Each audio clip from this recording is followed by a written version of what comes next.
Hello lovely lot, my name is Max, welcome back to my YouTube channel and yet another Nottingham Forest match preview. In today's video we are going to be previewing our away match against Preston North End on today the 22nd of February. Away from home it's going to be a tough fixture, we're going to be getting into the stats, we're going to be getting into the key players for Preston and how Forest can get the maximum 3 points and do the double over Preston this season. Before we do that I wanted to just touch on the Bournemouth game. Obviously it didn't happen in the end due to the weather, apparently damage done to the Vitality Stadium. I think it's very suspicious. I've seen a lot of stuff on Twitter about the amount of players Bournemouth have out at the moment. I certainly don't want to say there's a conspiracy or anything like that, but it definitely feels like it was so last minute and it just didn't look very good on the club. We'll put it that way.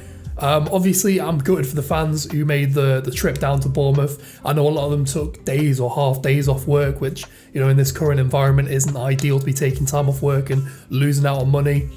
And obviously it's a long trip, you know, Nottingham to Bournemouth. I've done similar trips to that in the past. You know, from my point of view, it's at least a 7-8 hour round trip. And people who took time off work obviously had to travel down. If they drove down, that's 8 hours worth of petrol. I do hope the club do some form of reimbursement to them, maybe even, you know, discounts their next set of tickets or gives them a partial refund, just something like that, because the amount of fans we sent down there, and it's just so disappointing in the end that they didn't get to not just see the match, but it was cancelled so late and they'd all made that pretty hefty journey down to the south coast. Obviously this is a reaction sort of video, so let me know your reaction to it down in the comments down section below. I really want to know what you guys think about this. For me, I think it's really suspicious, and I also think it's really crappy of the club to have Bournemouth to have done this so late in the day.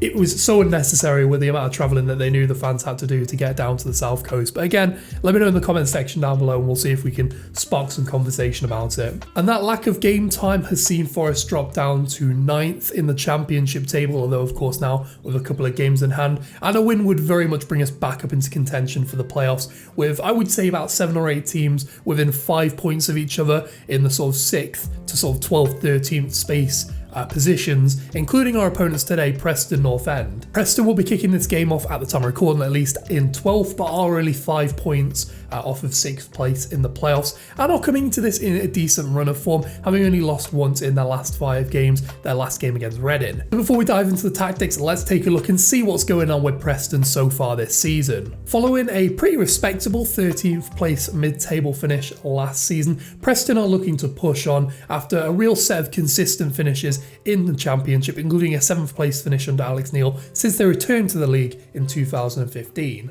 In December, they sacked their manager Frankie McAvoy following a loss to Blackburn, with Ryan Lowe, the former Plymouth and Bury manager, replacing him, who's only lost 2 games in fairness since being appointed by the club back in December. They did, however, lose the reverse fixture of this game 3-0 at the City Ground to Forest, and did lose their last outing 3-2 to Reading, which shows that there could be an opportunity here for Forest to pick up some away points. So with that out of the way, let's talk a little bit about what Preston are like this season, how their season is currently going compared to Nottingham Forest. They are currently 17th in the league for both goals for and goals against, having scored 37 and conceded 38, which isn't ideal, and it's quite surprising that a team currently sitting in 12th and in actually quite a healthy position to sort of press towards the playoffs isn't doing that well in front of goal or that well defending their own goal. And this is further exemplified. They are the first team we've covered on this channel who are actually a shot negative team. They take less shots than they concede, taking 10.4 per 90 and conceding 11.8 with a swing of negative 1.4. Quite a large deficit, especially again for a team who are pressing towards the playoffs and actually having quite a decent season. Their top goal scorer at the moment is Emil Reese Jakobsen. I think I've said that right, Reese Jakobsen,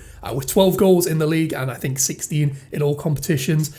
Despite only taking 2.1 shots per 90, which is pretty similar to Lewis Graben, he is very much more of a poacher and a target man than an absolute shot monster, and his finishing has been pretty good at stages this season for Preston. However, according to WhoScored, who I gather most of my stats and data from, their best player according to them this season has been Ben Whiteman in the midfield with a 7 flat rating. He has 4 goals and 4 assists in the league, combining 4 tackles and interceptions per 90, with 1.3 chances created at 1.5 shots per 90 with his teammates, with around 75% of these shots coming from outside the box, suggesting that he's a real threat from distance, something that Forest really probably need to be covering. They are neither a defensively solid team, nor are they particularly prolific, which is a really strange combination for a team in such a reasonably healthy position in the league at the moment. Despite this, they definitely turn up for the big games, having wins over Middlesbrough, West Brom and Bournemouth in the league this season. 3 real strong playoff contending teams at the moment. So now we've discussed the fortunes of Preston so far this season, let's talk a little bit about what to expect from them on the pitch, and also how Forest can counteract this to get the maximum 3 points on their travels to Preston. Well, Preston manager Ryan Lowe is young, but actually quite an experienced coach, and in his young coaching career has experienced 2 promotions from League 2 to League 1 with Bury and Plymouth Argyle respectively. The latter he set up pretty well this season to have a good push towards the playoffs in League 1. They seem to shape up in a 3 at the back kind of system. Correct me if I'm wrong, Preston fans.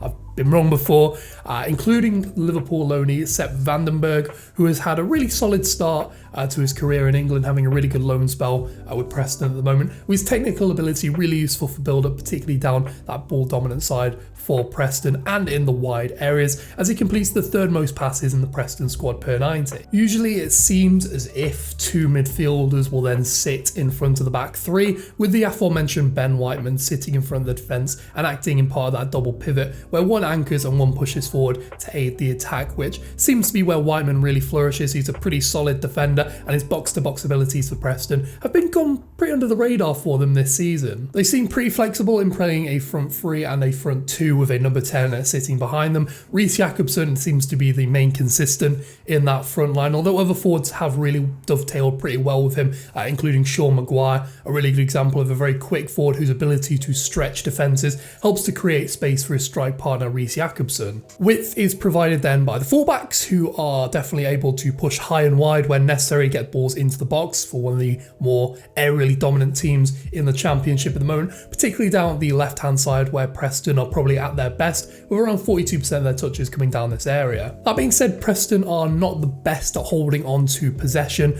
They average around 48% possession in their matches, which ranks them sort of in the bottom 3rd of teams in the Championship this season, with only a 71% pass accuracy. That being said, their style is very much able to be seen in their stats, very much identifiable in their stats. They win the 5th most aerial duels in the Championship this season, and also play the 5th most long balls in the Championship this season, again 5th for the most accurate long balls in the league. This suggests to me that they are a team very much adept to playing on the counter-attack with a certain degree of verticality, getting the ball from their box out towards their forwards as quickly as possible. Their aerial ability is also translated pretty well in their ability to get goals from set pieces, with 13 of their 37 goals this season having come from set plays, around 33% of the goals that they've scored, showing that they're not just an aerially dominant team but also can play for set pieces and win knockdowns and play for second balls and all that good stuff that a good physical dominant team can do. So we come into our final section where we talk about how Forest can actually deal with the threat posed by Preston North End, an extremely aerial dominant team who can also play through the lines when they need to, but are probably one of the biggest physical teams in the league at the moment. Defensively, this is definitely going to be a big test for the Reds. Aerially, Forest can be exposed quite often, particularly down the right with Joe Worrell. Therefore, it will be very important for us to play a more physical starting 11 who are able to defend set pieces, which I'm sure Preston will be playing for. That being said, we do actually have the 2nd best defensive record from set pieces in the Championship this season, which suggests to me we shouldn't struggle too much with them from their set pieces. With players like Reece Jacobson up front, it really could go either way, and with them being quite a strong, tall, physical team, it could see a few set pieces go their way. From my perspective, and again, I'm not seeing a lot of Preston this season, so apologies if I'm getting things wrong or if I'm sort of stepping out of line here. They seem like the kind of team that like to park in front of their own box, defend deep, real heroic, sort of hero ball defending, and then knock it long towards their strikers who are physically dominant enough to hold the ball up and win those headers and those knockdowns and get the second balls out into their more agile and creative players to create chances from wide positions, getting the ball into the box. And of course, we know what Reece Jacobson does about. He's one of the biggest strikers in the league, one of the top goal scorers in the league at the moment as well, and his ability to win headers and finish from sort of crossing opportunities is almost unrivaled in the league at the moment. He's one of the best at doing that at the moment. I think it's going to be really important for us to play players who are adept at playing in possession. whilst we've probably done our best work on the counter-attack this season, we're definitely not against playing possession-based football, and the fact that we've been coached by Steve Cooper to play out from the back will definitely go in our way in that metric. That being said, I think Keenan Davis will be important to the team, despite the fact he's very much a physical striker. He's technically one of the more underrated members of our squad. His ability to flick the ball on and interplay with himself and the wide players and the midfielders to sort of progress up the field is pretty useful for us. It's the same sort of thing Graben does for us, and I think he's done very well at deputising that with our captain out injured. It's also going to be very important to get the ball out into the wide areas. I think the fact that they're playing three at the back could leave us with a little bit of a space behind their wing backs, particularly when maybe they're caught on a rare attack and we can catch them in transition. I think Brennan Johnson will show again his talents in this squad. His ability, I think, to get the ball down to the byline and cut the ball back will be quite important for us. I think if Preston are trying to play nice and deep, it's going to require us to play through the lines, play 1-2s, play interchanging football. And I think it's going to be important for Johnson to try and get that ball to the byline and cut it back for what are really high quality opportunities when he does that. I'd also like to see Zinkernagel start for us. I think in possession he's one of our more tidy players. I think again his ability to stitch together 1-2s and interchanging football and his ability to rotate side to side with Johnson could just help us in possession. I think sometimes we suit more dynamic players on the left when we're playing more counter-attacking, but someone like Philip Zinkernagel, who can drop in the lines, he's experienced at playing in a more central position as well, will be very important in stitching together consistent and sustained attacking periods. And the final thing I wanted to touch on is I hope that Max Lowe starts on the left. Jack Colback has started at left back during periods this season, particularly in games where Jed Spencer's going to be bombing forward and we need someone a bit more reserved on the left-hand side. And I'd quite like to see Max Lowe take up that position. I think he offers a little bit more going forward than Jack Colback does. He's a little bit more dynamic, a little bit better at driving the ball forward. And I think against the team we're probably going to sit quite deep in this game, it's going to be quite important to have a player like that on the left-hand side, especially with Zinkernagel drifting inside to do Zinkernagel things. So what do I actually think is going to happen in this game? I think personally this game is going to end up being a pretty solid 2-0 win for Forest.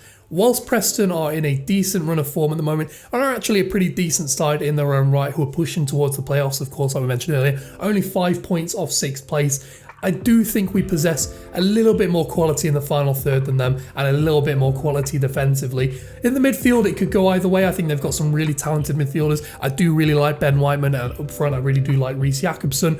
That being said, though, I think if you were to do a 1 to 11 of players from Preston and Forest, I wouldn't imagine too many of their players would get into our starting 11 at the moment. Maybe Whiteman, maybe Vandenberg. Other than that, I'm not really too sure. And I just think positionally, I think we outranked them almost everywhere on the pitch. So yeah, a solid 2-0 win. I think a clean sheet would be really nice away from home. It would do all the world of good for Ethan Hovarth, of course, with Brice Samba still suspended following that red card against Stoke. I think it would do the American all the world of good, picking up a clean sheet away from home at one of the toughest teams away from home in the Championship this season. Whilst they aren't the best going forward and whilst they aren't the best defending their own goal, set pieces are exactly where Preston thrive, and it's going to be absolutely crucial for us to nail our set piece coaching, to nail our positioning and where we're going to be starting and lining up from set pieces, and also important for Ethan Hovarth to have the confidence to come and claim crosses and come and punch the ball when he needs to, because sometimes that's something Brice Samba isn't the best at. He overcommits or he'll be a bit too extravagant with his clearances. I think a solid, dependable performance from Ethan Hovarth is exactly what we need between the sticks today.